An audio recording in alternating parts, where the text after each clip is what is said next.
Some friends, Bob and Maria, visited us. We've known them since we got married. Maria used to work with my wife at a big travel agency with offices in many states. Bob supervises in a factory while I'm an electrician at a local one. We watched Same Time Next Year, a movie about two lovers meeting yearly despite being married to others. Our wives teared up when the lovers parted ways. "I can't believe you're romanticizing their infidelity," I scoffed. "So what? It's okay as long as they're true lovers meeting annually," Maria defended. Trina exploded, condemning my past relationship and insisting it's about genuine love, not affairs. Bob intervened, calling for a break from arguing over a movie. I pressed Bob, asking how he'd react if Maria wanted an annual affair. Bob refused, confident in Maria's fidelity. A tense moment passed between the women, leaving me uneasy. Maria affectionately sat on her husband's lap, while Trina, distant, offered drinks. We switched off the movie and gathered in the kitchen to play cards. Reflecting on past relationships, I realized my naivety in believing in everlasting love. My high school sweetheart, Melissa, went to another dance with Eric before I left for military duty. Despite promises, I couldn't shake the unease of her being with someone else. About 4 months into my deployment, my sister's letter revealed Melissa's pregnancy, news she hadn't shared in her letters. Fuming, I lashed out in a letter, ending our relationship. Ignoring her subsequent attempts at communication, I learned she married Eric, and they started a family. Overseas, I grappled with my newfound hero status, but deep down, I felt foolish and indifferent about my own safety. Returning from duty, I was astonished to receive commendations for bravery. Back in town, a celebratory gathering awaited me, filled with familiar faces. Amidst the crowd, I hoped to encounter a certain woman, but she avoided me, likely due to the harsh letter I had sent. Despite the festivities, memories of her actions lingered, overshadowing the joyous occasion. Amidst the dancing, I approached Trina, a former classmate once considered out of my league, now single after dating a high school star athlete named Zach Carter. Trina pursued a business degree at a local junior college and landed a job at a major travel agency. Meanwhile, Zach had relocated, presumably marrying a wealthy woman. As we reminisced and danced, we discovered our shared experiences of heartbreak, leading to a blossoming romance. After 6 months of cohabitation, we tied the knot, both sensing an upward trajectory in our relationship. I secured a job at a nearby factory while training as an electrician. Our mutual respect and shared interests fostered a deep bond, evident in our fulfilling bed life, and genuine affection. Despite occasional curiosity about her adventurousness, we thrived as a couple, surrounded by friends and enjoying life's pleasures. While walking with Bob and Maria, Trina invited me to her travel agency's biennial convention. She explained they showcase tourist destinations and allow spouses to attend. Maria offered to accompany Trina, as Bob couldn't go. I agreed, seeing it as a chance for Trina to enjoy herself while I awaited her return. As the women excused themselves, Bob and I joked about avoiding the dull seminar. When Trina returned from the seminar, we had passionate closeness, leading to her pregnancy. Our baby girl, Renee, arrived on Valentine's Day, a cherished gift. Trina took a 3-month break, with my sister Jen assisting with childcare. Renee became my pride and joy, bringing immense joy to our family. Despite our happiness, Trina and I argued, often bringing up past relationships. Curious, I asked Jen about Melissa, learning she was a mother named Andrea. "When you see her next, mention I have a daughter," I suggested. Trina objected, deeming it rude. As Trina entered, we diverted the conversation. Despite efforts, thoughts of Melissa lingered, perhaps due to lingering affection or nostalgia for my first love. I pondered if others felt the same about their first loves, and if Trina had truly moved on from Zach. With Trina leaving for another seminar, I opted out, citing childcare duties with our 2-year-old daughter. After a night out with Maria and her other friend, we enjoyed passionate closeness once more. I considered encouraging her to go out more, as our encounters were always incredible upon her return. 2 months later, she discovered she was pregnant again, and 7 months later, Ashley, our second daughter, was born. With each passing Valentine's Day, our household seemed to grow happier. Despite ordinary life and occasional arguments, I often pondered whether our marriage would endure without our daughters. Upon obtaining my electrician's license, I juggled increased work hours for higher pay. Realizing how quickly the girls were growing up, I prioritized spending time with them. Despite getting along with Trina, our connection felt more like duty than love. Similar to many friends' marriages, ours appeared solid externally, but lacked depth behind closed doors. In an attempt to strengthen our relationship, I offered to accompany Trina to her next workshop. though it ended in lukewarm enthusiasm from both of us. Amidst the planning, Bob invited me on a fishing trip to Canada. While the girls were away at the seminar, I explained to Bob my commitment to joining Trina. "Rather fish than attend a seminar, Bob," I explained. "I've got the cabin booked and everything." Bob revealed Maria suggested I join their fishing trip. When Trina returned, she supported the idea, acknowledging it as my first vacation since becoming an electrician. Relieved, I called Bob to arrange my spot. Trina's understanding surprised me, leading to an enjoyable fishing trip. My sister watched the kids, granting Trina and me an extra night together upon our return. I had Trina in bed, engaging in passionate, rough lovemaking, aiming to conceive a son. Our efforts resulted in our third pregnancy, and Andrew Jr. was born the following February, coinciding with our other children's February birthdays. After deciding on a vasectomy, I informed Trina that 3 children were sufficient, sensing her neutrality on the matter.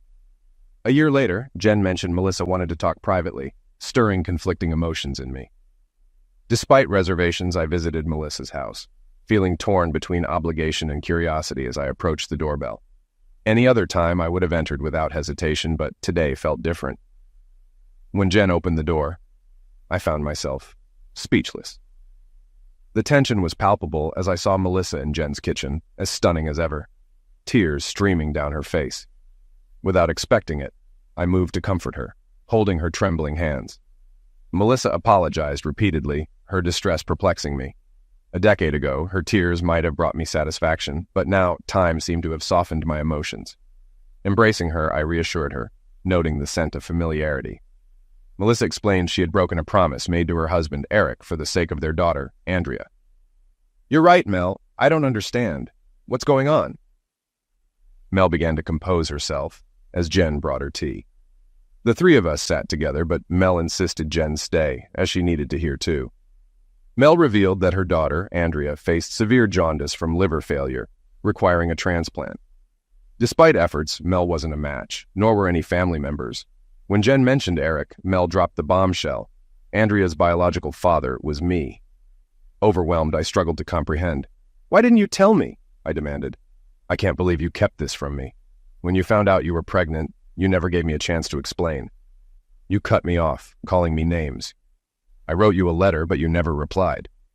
I was livid when I received that letter and tossed it aside. I can't believe I acted so foolishly. I've resented you all these years. Why did you marry Eric? Does he know Andrea might not be his?" Mel smirked faintly. "You're still as unpredictable as ever. That's what I've always admired about you. Of course, Eric knew Andrea wasn't his. We never had relations until after marriage. I told him you were the father and wanted nothing to do with me. That's what you said. Eric cared deeply for me and, though proud, agreed to marry me under the condition that he be seen as Andrea's father. I felt trapped at 18. Eric and I wed, with me promising to never see you again and to portray Eric as Andrea's father. Despite my love for you, Eric understood. He's a decent man, and things went smoothly until Andrea's recent liver troubles. You're her only hope. I had to decide whether to tell you. Eric warned that if I revealed Andrea's true paternity, our marriage would end. But Andrea's well-being comes first. Will you undergo testing to see if you can be a donor?" Tears of hope filled her eyes. It was a weighty decision, with my marriage hanging in the balance. Committing to donate part of my liver to Mel's baby meant facing uncertain reactions. Yet I resolved to do what was morally right.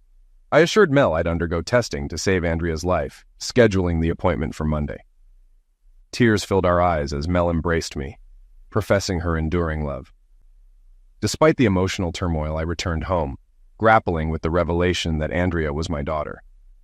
The situation left me bewildered, navigating newfound complexities in my life. As I waited for Trina's return, I grappled with conflicting emotions, knowing her volatile mood might unsettle our children. The children had witnessed our frequent arguments. On Sunday, I took them to my mom's, promising Trina a quick return for an important discussion. Upon my return, Trina confronted me, questioning why we couldn't talk in front of the kids. I explained that I had spoken with Melissa, and we needed to address a serious matter: her daughter's urgent need for a liver transplant due to jaundice. Trina expressed skepticism about our involvement, questioning why Mel would confide in me.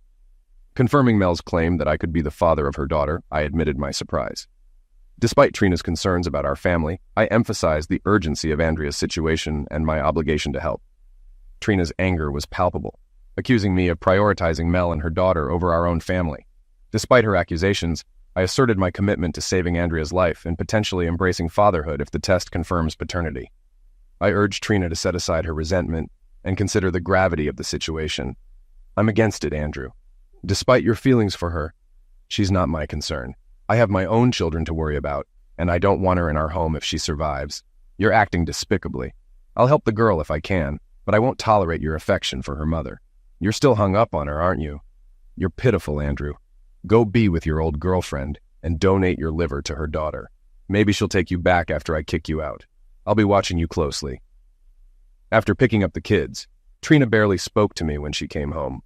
I knew life was going to be difficult from now on. At the hospital, I waited while they conducted tests. In Andrea's room, Mel was conversing with her daughter. Andrea, small due to liver issues, resembled her mother and looked no older than my 6-year-old daughter. Mel smiled warmly when she noticed me. "Thank you for coming," she said. Andrea looked at me with hopeful eyes. "Are you my guardian angel?" she asked. "Mom said you'd be here today to help me. Are you him?" I smiled gently. "I'm not exactly an angel, but I'm here hoping I can give you what you need. We'll know soon. You're Andy, right? Mom named me after you. Did you know that? We talk all the time, sharing secrets. When I'm better, I'll share them with you," Mom said. "That's sweet. Despite how young I may look, I'm 10 and pretty smart. Do you have siblings?" Her words intrigued me. Did she know the truth about me? "Yes, honey. I have 3 younger kids. When you're well, I'll introduce them to you." "That'd be nice. I don't have siblings to play with, so maybe I could borrow yours." She smiled weakly, tubes attached to her face. "Rest now, sweetie. Save your strength," Mel said, comforting her daughter. Andrea nodded, drifted off, and Mel assured me, "She knows more than you think. We'll share our secrets when she's better." Mel escorted me to the lab, where we were directed to the doctor's office to wait for him. "Mr. Connors, you're an excellent match for Andrea. While the ideal donor would be a child, we can transplant a portion of your liver into her," the doctor explained. "Doctor, she's my daughter. Please refer to her as such," I insisted. The doctor nodded with a smile. "Well, Mr. Connors, your daughter has a promising chance for recovery, although it may take some time for her body to adjust, given her age. We expect a swift recovery," he continued. "What about me, Doc? What's the procedure in recovery like?" I inquired. "You'll undergo anesthesia while we extract part of your liver. Afterward, expect a period of discomfort akin to being knocked by a truck. Bed rest for a month is necessary, and you'll need at least 6 weeks off work. Your body will gradually heal over the following year," the doctor elaborated. "Sounds serious, Doc. Thanks for being candid. It's clear my daughter's fortunate to have me. But what's the catch?" I asked. The doctor chuckled. "The catch is, we need to proceed swiftly. I suggest surgery as soon as possible, preferably tomorrow," he replied. "Tomorrow? Let's aim for Wednesday instead. I need to arrange time off from work and get the necessary paperwork. Can you accommodate that?" I requested. "Agreed. My secretary will handle the paperwork for Wednesday. Until then, Mr. Connors," the doctor confirmed. "Just call me Andy, Doc. Looks like we'll be spending quite some time together," I remarked. Mel held onto my hand tightly as we made our way back to Andrea's room. Though tears filled her eyes, they were tears of happiness. "I'm at a loss for words, Andy. You're pausing your life for a few months to help my daughter. I'm doing this for her, too." "I couldn't live with myself if I didn't," she confessed. "As for us, Mel, I'm uncertain about what lies ahead. I'm committed to my marriage, and I'd never betray my wife. My feelings for you have always been there. However, we've both moved on with our lives. Regardless, I want us to remain friends, and I want Andrea to be part of my life," I explained. Bending down, I planted a gentle kiss on Andrea's forehead. "Rest well, my dear daughter. Daddy loves you," I whispered, feeling tears well up as I left the hospital. Upon my discharge, I visited my boss to explain the situation. He expressed surprise at not knowing about my children's illness. I opted not to delve into details, but thanked him for assisting with paperwork and insurance. He assured me my job would be waiting upon my return. Upon arriving home, Trina awaited me. "So, this is your child?" she asked. "Yes, Andrea is my daughter. Surgery's scheduled for Wednesday. I've sorted insurance and work arrangements. I'll be on sick leave for 6 weeks," I confirmed. "So, you're really going through with this? What about our kids? Will you tell them about their sibling?"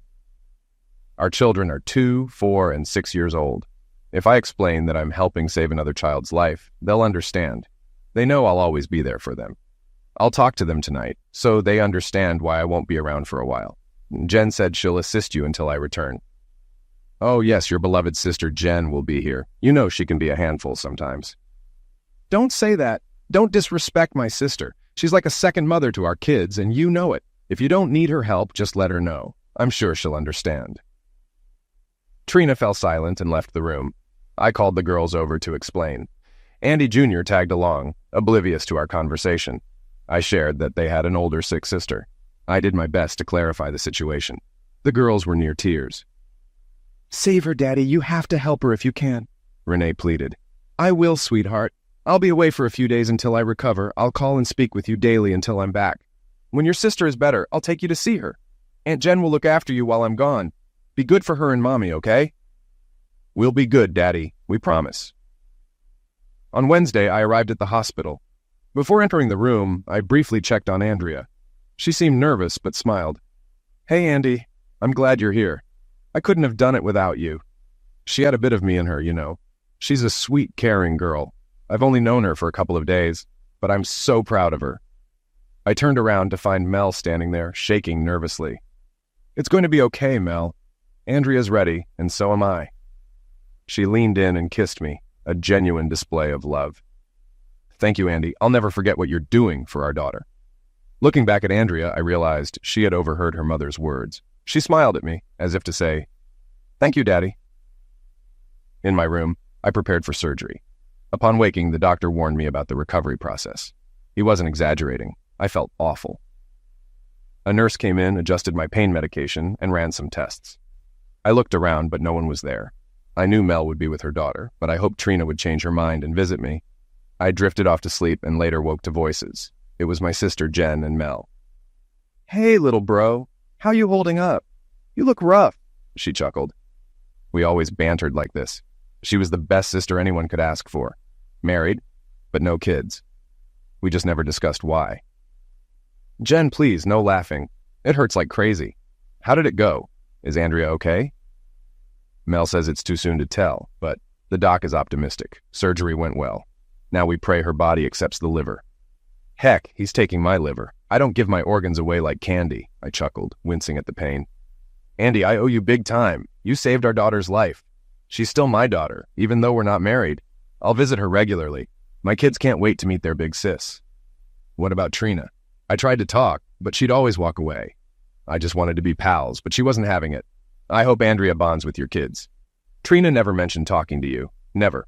I'll bring my kids to see Andrea. They're eager and asked for her speedy recovery.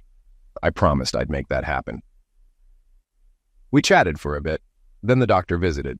Jen and Mel said they'd catch up later. The doctor updated me on my health and Andrea's. Despite feeling awful, I called home to check on the kids. Trina answered, asking how I was. "Okay, I guess, just calling to say hi to the kids. Not up for much chatting, especially with Trina. I might drop by tomorrow after work. Been swamped today," Trina mentioned, passing the phone to the kids, who eagerly chatted away. Told them we'd talk more tomorrow, but I wanted them to know I'm okay and miss them. "How's the girl, Daddy? Feeling better?" Renee inquired. "She seems to be. Need some rest now, girls. Give Andy a kiss for me. Love and miss you all." "We love you too, Daddy. Bye." Trina visited the next day, asking about Andrea and my health, though she seemed more obligated than genuinely concerned. She mostly discussed a Chicago meeting a month away, figuring I'd be out of the hospital by then to watch the kids. Trina mentioned Jen was watching our kids, hinting at her willingness to visit me. Her presence left me questioning the state of our marriage. Though I lacked solid evidence, I sensed she harbored secrets, relying more on intuition than any sixth sense. After a brief kiss, she promised to return in a couple of days and left. When Mel entered, the atmosphere shifted, prompting me to reflect on my marital choice. Despite realizing I may have married the wrong person, I resolved to salvage the relationship for my children's sake. I remained committed to them, even in a loveless marriage. I faithfully called my kids every night, enjoying their banter over who got to speak to me. Even little Andy managed to utter "Dada." Trina, Jen, and Mel visited regularly during my hospital stay, the latter practically living there between caring for Andrea and me. Although I knew I'd miss her once discharged, repairing my marriage took priority. Work colleagues and Mom also visited, the latter showing unwavering support since my ICU discharge. She never vocalized it, but her actions conveyed acceptance of Andrea as her granddaughter. Such unspoken understanding is typical of grandmothers' love for their grandchildren. I inquired about Erica's upcoming divorce from Mel. He's relocating to California. Despite being a bit of a geek, he's a good guy. I'll miss him. We're staying friends. He's tech-savvy and found a job in Silicon Valley. He'll make a great husband for someone else, she explained. Curious about Mel's livelihood, I asked, "What's your profession, Mel? How will you manage?" She revealed, "I handle billing for medical facilities from home. Eric, being a computer whiz, set up my system. We've divided assets fairly. I'll continue payments and manage on my own. After clearing debts, we'll split savings. No alimony. It wouldn't be fair to him or his child," she explained tearfully. Later, Eric unexpectedly visited, catching me off guard. "I hope he isn't here to argue. He'd surely win." "Andy, I'm here to express my gratitude," he said. "Gratitude? You saved Andrea's life," I responded, puzzled. "Yes, and I'll miss her sweetness. I leave for California tomorrow. Andrea's responding well to your liver," he informed. "Eric, perhaps you and Mel can reconcile. She values your respect, Andy." "Let's not pretend. If Mel loved me like she loves you, I'd have stayed. I played second fiddle for years, hoping she'd choose me, but she never did. Our marriage was good, but I need love, not just respect. Can you relate? We're inseparable, but our heart's with you. I can't go on, especially since Andrea isn't my biological daughter. Look after my family. Computers are my passion, so I'll be in Silicon Valley. Thanks for giving Andrea another chance. You're a great person, Andy. Eric." "I'm sorry. What about Andrea? She'll miss you, the only father she's known." Our relationship with Mel was based on respect. We decided my name wouldn't be on Andrea's birth certificate. "Mel put your name, saying you were overseas. I think Andrea knows about you and Melissa. She'll miss me, but she needs a father figure. Why not you? Thanks again. Take care of them both." Before I could react, Eric left. I pondered the complexity of my home life. I had a wife, 3 kids, and a solid marriage. Yet there was my ex-girlfriend and the daughter I donated a kidney to. Quite a situation, I thought. Eventually, I returned home, restricted from lifting anything heavy. My daughters understood, but Andy, not so much, wanting to be held. Yet he settled for sitting close. Trina went to work daily, and our interactions were civil upon her return. Jen visited daily, offering assistance. I kept Mom informed about my progress. She helped by taking care of the kids every few days, allowing me rest. During my recovery, I refrained from contacting Mel directly. Jen kept tabs on Andrea's progress. When Andrea returned home, my daughters eagerly wanted to meet her. Unable to drive, we all went to Mel's in Jen's van. Mel's home was stunning, impeccably furnished and spotless. I reminded my kids to be quiet, as Andrea was unwell. Mel greeted them warmly, introducing herself as just Mel. Leading my daughters to Andrea's room, she unveiled a radiant, healthy-looking Andrea. I was taken aback by her transformation, free from the jaundice that had plagued her. "Hey," Andrea greeted. "I'm your big sister. Well, sort of big." She grinned, noticing Renee's height. Wondering about her little brother, Jen entered, holding Andy. Andrea warmly welcomed him as my sweet brother from the other mom. Tears welled in my eyes, shared by Mel and Jen, as we witnessed this heartwarming moment. As Andy joined his new big sister on the bed, I realized Andrea must have been told about our connection. Over the next few hours, the kids bonded, reluctant to leave when it was time for Andrea to rest. Promising they could return soon, I reassured them of frequent visits. Leaving Mel's, I braced myself for Trina's reaction when I mentioned our visit. Surprisingly, she remained calm as the girls excitedly shared about meeting their big sister. However, before bedtime, the kids unleashed a barrage of accusations at me, which I tried to diffuse by explaining Jen's presence. Trina, though, suspected an affair, despite my assurances of innocence. After a heated exchange, we retired for the night, but Trina refused to share the bed. Over time, our relationship began to mend, and I focused on my recovery, heeding the doctor's advice to wait before returning to work. Trina reminded me of her upcoming trip to Chicago, leaving me to handle childcare. Thankfully, Andy's spirits lifted as I could now pick him up. The following week, our friends joined us for a movie night, opting for same time next year. To recap from the beginning, there was tension between Maria and Melissa. Trina shared a secretive moment with Maria before they left. Since the surgery, things had been strained between Trina and me, and our closeness had dwindled. Despite initial resistance, we eventually made love. It puzzled me why her affection was limited to those moments. The next day, while tidying up, I found birth control pills on the dresser. Surprised, as I had undergone a vasectomy a year ago, I resolved to discuss it with her later, hoping for a valid explanation for their use. I searched for anything else of interest, but found nothing. We rarely used the computer at home and shared the same email address, which was normal. I skimmed through a few phone bills, but found nothing unusual. Maybe I was being paranoid. When Trina returned home, I questioned her about the birth control pills. Why were you snooping through my things? You had no right. I live here too, just like you. I wasn't snooping. After our great night last night, I was tidying up and noticed the pills while putting away clothes. Can you explain why you're taking them when I had a vasectomy? You idiot. You claim to trust me, then interrogate me. Let me tell you why I need the pill. A few months ago, I had issues with my period, so I consulted a doctor. She suggested the pill to regulate my cycle. Why didn't you tell me about your health problems? What would you have done? Would you have given me pills or advised me to see a doctor as I did? Besides, you were preoccupied with your other family members. I didn't want to burden you with my health issues at the time. This is inappropriate, Trina. You're my wife, and you mean a lot to me. I'm sorry for doubting you, but seeing the pills made me anxious. I was afraid you might be having an affair. I apologize. Okay? Now you understand why I take the pills. Not because I want to, but because my doctor recommended them. After our conversation, I felt relieved. Though I still had doubts, I wanted to trust her. Thursday night, we made love again, almost like a repeat of before. Friday morning, she was in high spirits, kissing the kids and me goodbye before heading to Chicago. I asked her to return soon so we could pick up where we left off. On Saturday, I took the kids to see Mel and Andrea, spending the day together like one big happy family. I wished my life with Trina could be as harmonious instead of constant bickering. While there were some feelings between Mel and me, we both agreed it was best not to act on them. On Sunday, while watching TV with the kids, there was a knock at the door.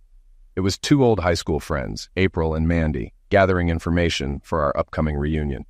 They got our address from Melissa. I had forgotten she had given it to me. Inviting them in, I served tea as we caught up, and they asked about what's new in my life and where I'm working. I shared a few details from our book, like joining the service and my current job.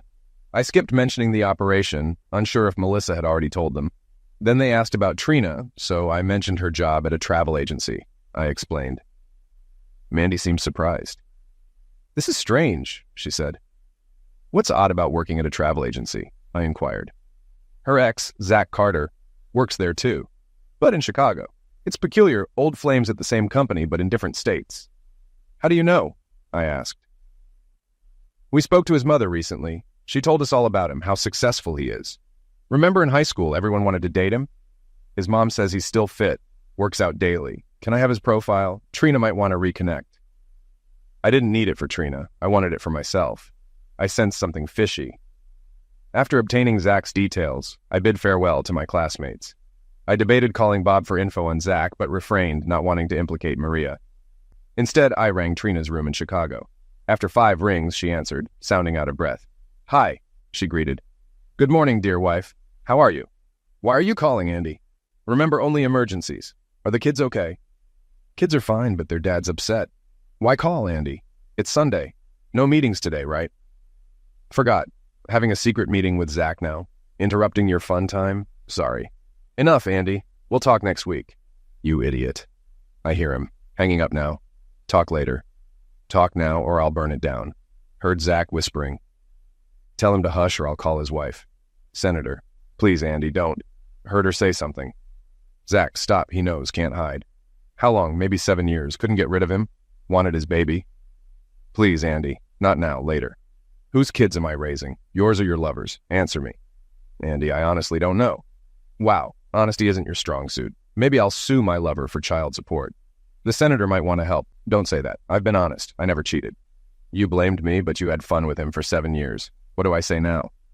Andy, I don't know. We'll talk later. We'll divorce and test the kids. If they're mine, I'll take them. No, you can't. I hung up and called Bob for Maria's number. Bob, Andy, lost Trina's number, need Maria's. Sure, any problem? No, just a question. I called Maria. Andy, Trina's not here. I can have her call. Cut it, Maria. I know where she is and what she's doing. I have no idea what you're talking about, she said, trying to call my bluff. But I wasn't bluffing. Room 804. Is that Carter? Answer my questions or I'll talk to your husband. Are you trying to blackmail me, Bob? No blackmail. Just thought if Trina had an affair and you knew, maybe you had one too. Tell me, or I'll tell Bob about Trina. What do you want to know, Andy? Did you sleep with Bob too? Another ex? Please don't tell Bob. I did it twice and regret it deeply. Who was with Maria?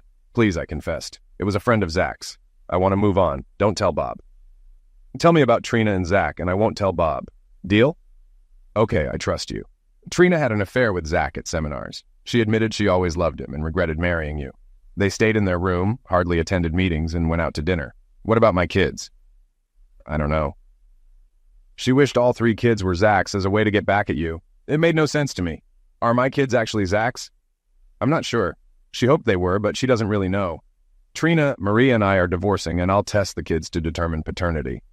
I won't tell Bob about this, but I won't lie to him otherwise. You're not welcome here anymore. I needed to talk to someone, but involving Mel seemed unwise. I called my sister Jen urgently. We discussed scenarios, and I felt lost. I understand why temporary insanity pleas exist. I'd lose it if Zach or Trina showed up now. Jen and I decided to call Zach's wife. She deserved to know. I found his home number and called, reaching the receptionist. I asked for Mrs. Carter. After a pause, she said to wait. Who's calling? I'm Andrew Connors from Ohio. Is this Mrs. Carter? Yes, but I'm Senator Conroy. My husband's Carter. Senator, your husband's at the hotel with my wife. Thought you should know. He claimed he ended things with that married woman. Is her name Trina? Yes, that's her. Trina Connors, soon to be my ex-wife. Mr. Connors, thank you for informing me. I can't talk now, but my team will contact you soon. I'd prefer to speak with you directly. I don't need anything from you, just wanted to let you know about your husband's infidelity. I hung up, realizing she likely knew. I wondered if Trina was his only affair. Now I awaited Trina's arrival to begin divorce proceedings. The toughest part would be getting tested to confirm paternity. What if they're not mine? I'd raised them as my own since birth. Around midnight, there was a knock. I hugged my kids, pondering their paternity. I wanted a drink, but post-surgery, hard drinks was off limits. The knock came again. It was Officer Bates.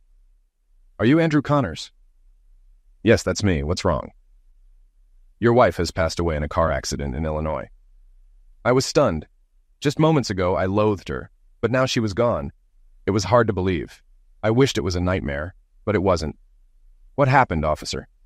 Are you certain it was her? I murmured. I'm sorry, Mr. Connors. It was an accident. Both passengers died on impact. You said they. The other person was Maria? No, sir, it was Zach Carter. Did you know him? I was shocked. I thought it might have been Trina and Maria returning early, but it wasn't. Yes, he worked in the Chicago office. What time did it happen? Around 7 o'clock. We wanted you to be informed promptly. Thank you, officer, I replied, closing the door, feeling a mix of emotions. Fear, hate, love, and loss consumed me. Tomorrow, I had to tell my kids their mom was gone. I couldn't sleep. Tomorrow would be agonizing. Trina was gone, and I had 3 children to care for. It might not even be mine. I wouldn't wish that situation on anyone. I must have nodded off in my chair. At 7 in the morning, the telephone woke me up. The caller ID said, "Personal call." I answered it. "Mr. Andrew Connors," a voice said. "Yes, that's him. Who's calling?" "1 second, sir," the voice said. Then I heard the female voice from yesterday. "Mr. Connors, this is Senator Janice Conroy. Under the circumstances, I'd prefer to be called by my first name. I know you've been informed of the accident. I'm very sorry for your loss. But I need to talk to you. I need a big favor, Janice. You lost your husband, too. I know the situation is not going to be the best for either of us. What kind of service do you need? Can you not mention the affair between my husband and your wife? I know it will sound bad, but it will ruin my political future. There is nothing I can do right now to change the situation, but it will ruin my life. So you want me to lie and say it didn't happen? No, of course not. I just don't want you to talk about this affair in the press. You're going to get a few calls. I can take care of it from this side and let it go quietly. But I know someone will be looking for a story here. It's not going to be good for either of us. Janice, I won't interfere with personal matters if you will do 2 things for me. What do you want? I'll do it if I can. I want a real account of this accident, the one the high-ranking people are hiding. I also need a copy of Zach's DNA. You know what that's for? I'll do my best. I'll be expecting him shortly after the funeral. Please don't take me for some kind of swagger. I want to know. No. I need to know the truth at all costs. I'll get you what you want. I trust you'll keep the affair between us. I always honor my word, Janice. Always. Good. I'll send you the reports promptly. Thank you. After hanging up, I brewed some coffee. Despite the early hour, I called Jen and informed her about the accident. It surprised her, but she promised to come over immediately. Since my parents were early risers, I informed them too. Then came the difficult part. I phoned Trina's parents. Her father answered, and I delivered the heartbreaking news. I recounted the details as best I could, explaining that Trina and Zach had been out for dinner and were on their way to the hotel when the accident occurred. They asked me to stay in touch, and I assured them I would. Once my kids were up, I prepared breakfast for them. When Jen arrived, we gathered the children in the living room and broke the tragic news. Renee, Ashley, you need to be very brave. Mom's gone, and she won't be coming home. Tears welled in their eyes, and they began to cry. Seeing their sorrow, little Andy joined in. It was heart-wrenching to witness my children in tears. I hugged each of them, letting them grieve. Though I tried to stay strong, tears streamed down my own face. I comforted the girls while Jen consoled Andy, doing our best to address their questions. Jen welcomed Mel inside, and she expressed her condolences, both she and Andrea visibly upset. Ashley sought comfort in Mel's arms while Andrea sat beside her mother. Surprised, I asked Mel how she knew. Jen explained she had called her after my call. I didn't mind. Once the children settled a bit, Andrea offered to take them to their rooms for games. It was a relief. Shortly after they left, the phone rang with journalists seeking answers. Frustrated, I hung up, but Jen took over, sternly telling them off for bothering us during such a difficult time. We turned on the news, and a report aired about a local woman's homicide in Chicago. She was with Senator Janice Conroy's husband, identified as Trina Connors. The senator claimed Trina was an associate of Zach Carter and had left their dinner plans earlier. She's deeply saddened by her husband's loss and extends condolences to Mr. Connors and his family in Ohio. We'll provide updates as they emerge. With the incessant calls, it seemed we needed a story for the reporters. I'll take the next call, I told Jen. Hello? Yes, Andrew Connors speaking. I'm puzzled by these calls. Here's what I know. Zach Carter and my wife Trina work at the same travel agency, but in different states. They had dinner and were heading back to her place when the accident occurred. The caller persisted with questions. Yes, I spoke with my wife that morning. They'd been friends since high school. I knew Zach too. We all attended the same high school. It's a tragic accident, and she'll be sorely missed by me and our 3 children. For further inquiries, I suggest contacting your senator. I ended the call. Jen and I took turns fielding the calls, knowing they wouldn't stop until we gave them something. The phone kept ringing incessantly, but Jen calling Mel was a lifesaver, helping us juggle kids, phones, and the door. We got numerous calls from neighbors and friends, adding to our existing stress. Lawyers kept calling, offering representation for any potential lawsuits, but we firmly declined. By day's end, the calls eased up. Mel prepared lunch with food brought by neighbors. It felt odd receiving food when appetite was low, but it spared us cooking. Then, a TV reporter unexpectedly knocked on our door. "May I speak with you, Mr. Connors?" asked the woman with the microphone, followed by the cameraman. "Who do you think you are? Showing up at my house a day after my wife's pass away for what? Gossip?" "No need to swear," Mr. Connors replied. "It's for television." "Forget your TV. I lost my wife. My kids lost their mother, and all you care about is news. Maybe you can photograph her body on the highway for more readers." "Sickening." "We just want the truth, Mr. Connors." "No, you want a lie to sell. Here's the truth. My wife and Zach were high school friends years ago." "Did they have a romantic relationship, Mr. Connors?" "Romantic relationship? They were just teenagers at 16.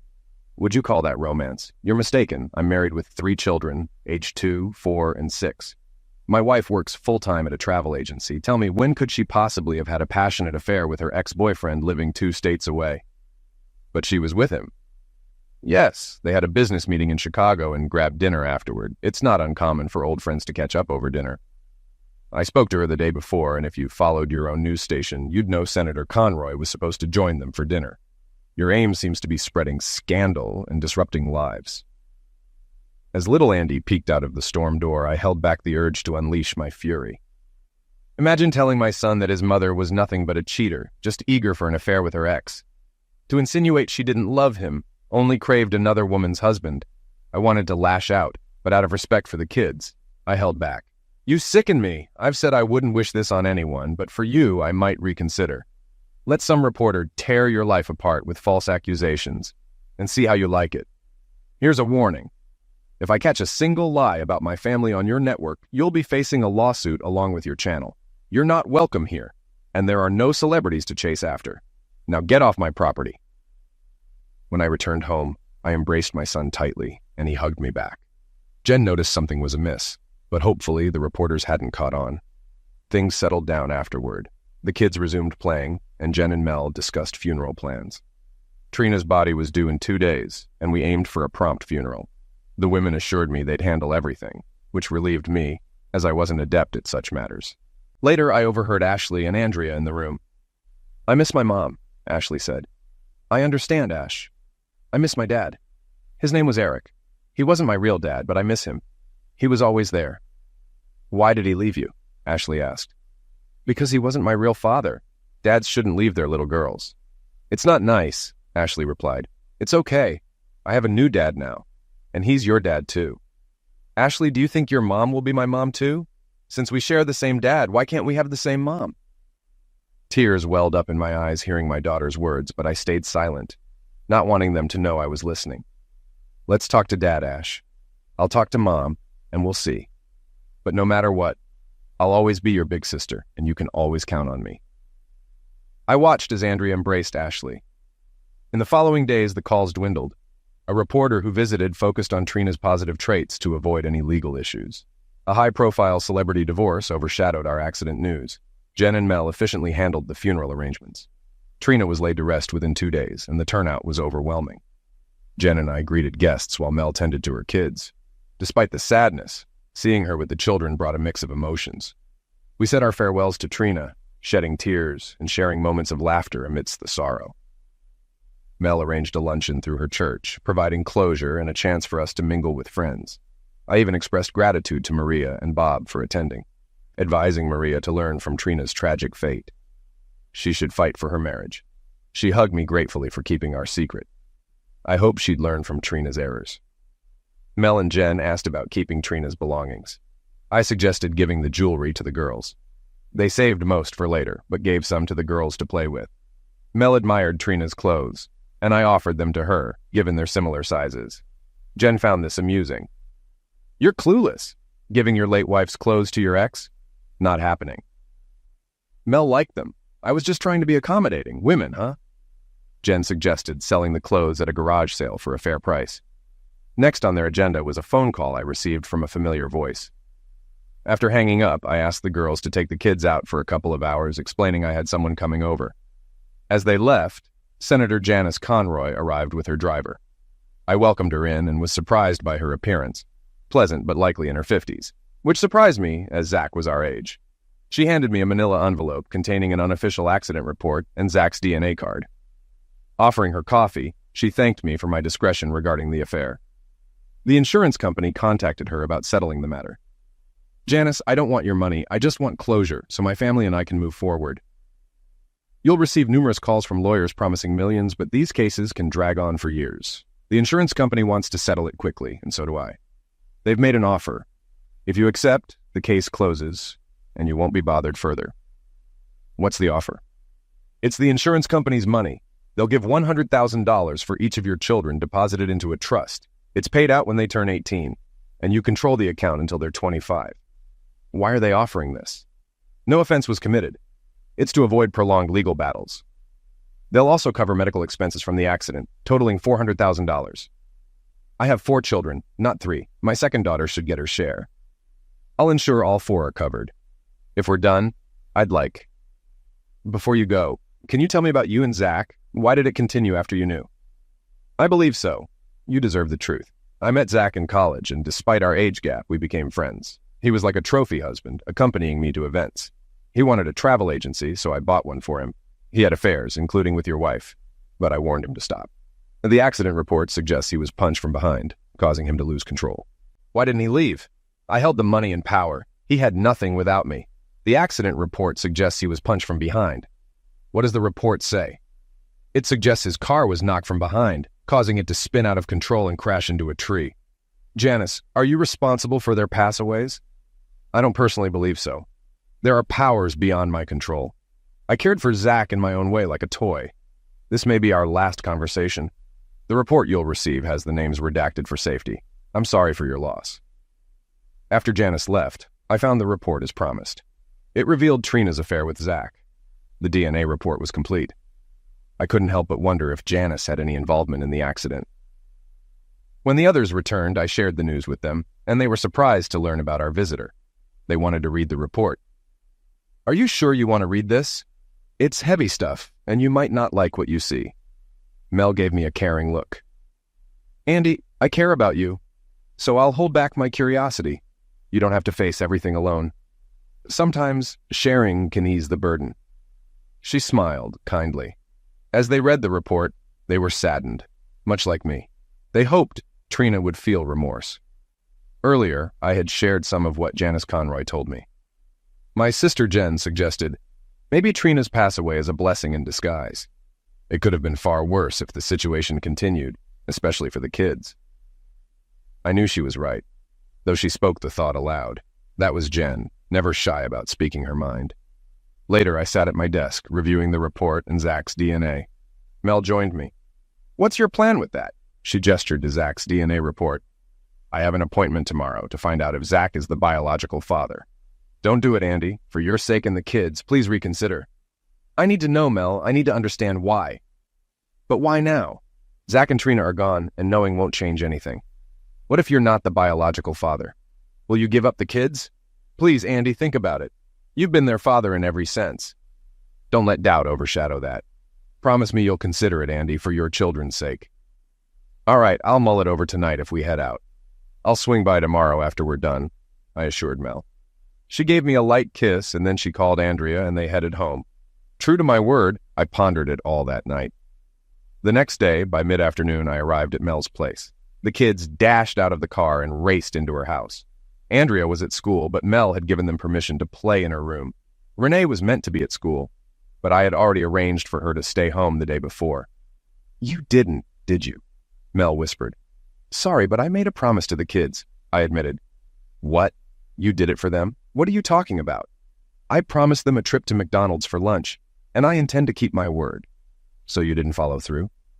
Well, different kind of promise. Not about lunch. No, I thought about what you said. They're my kids, and they always will be. Let's keep it that way. What's next?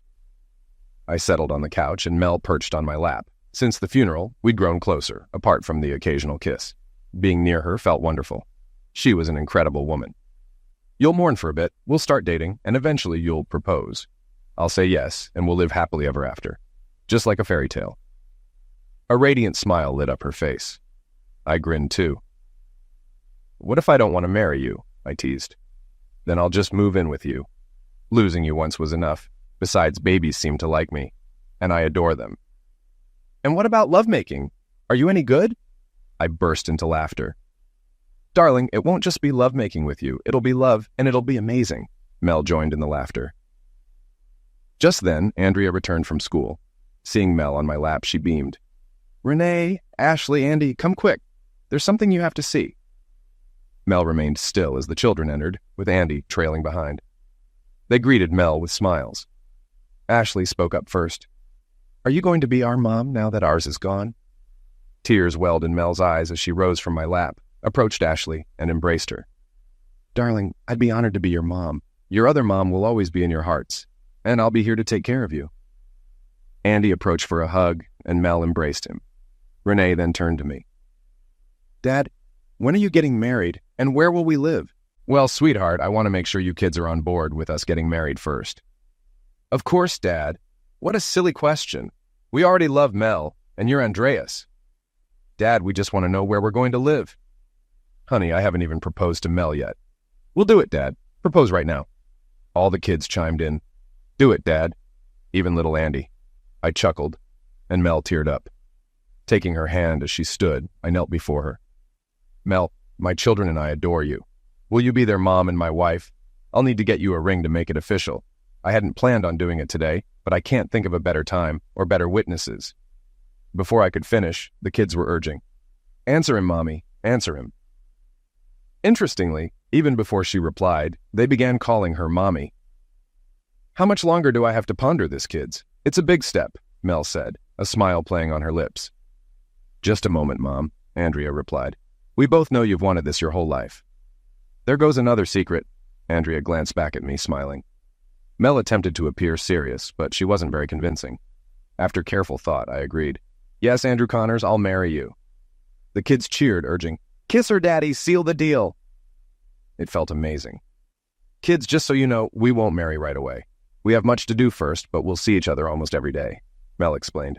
She avoided explaining waiting after Trina's pass away, but said they could call her mom if they wished. After the kids returned to Andrea's room, I glanced at a smiling Mel. That went smoothly, she chuckled. Are we going to have lovemaking if we start dating?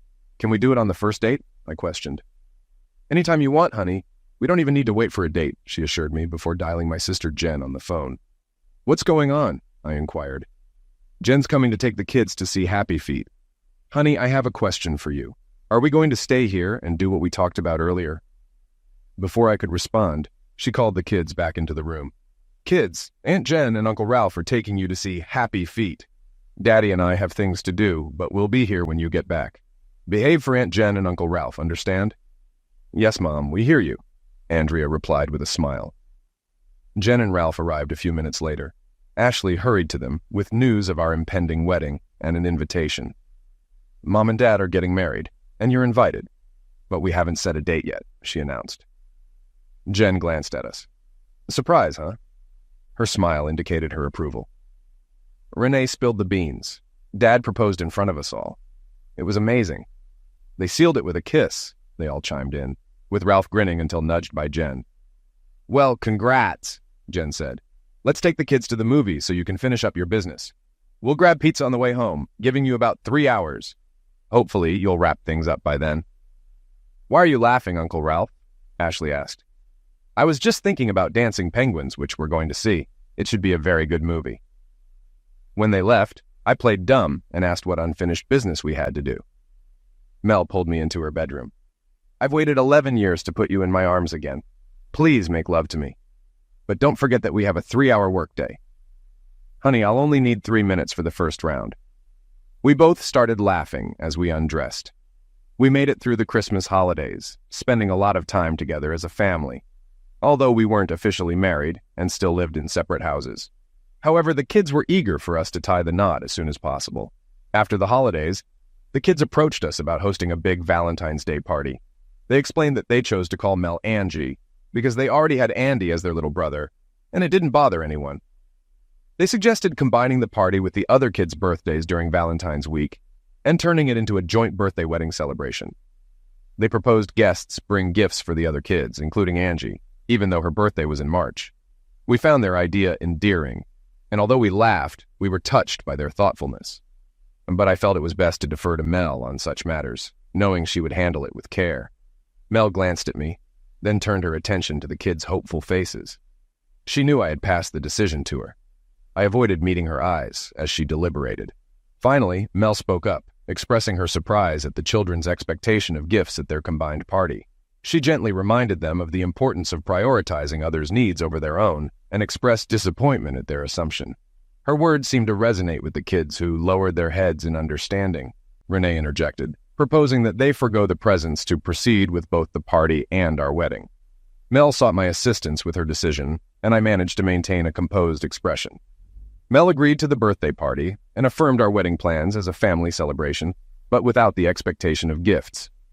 I was taken aback by her decision, pleasantly surprised that she consented to the family gathering. Mel's unexpected agreement left me feeling caught off guard.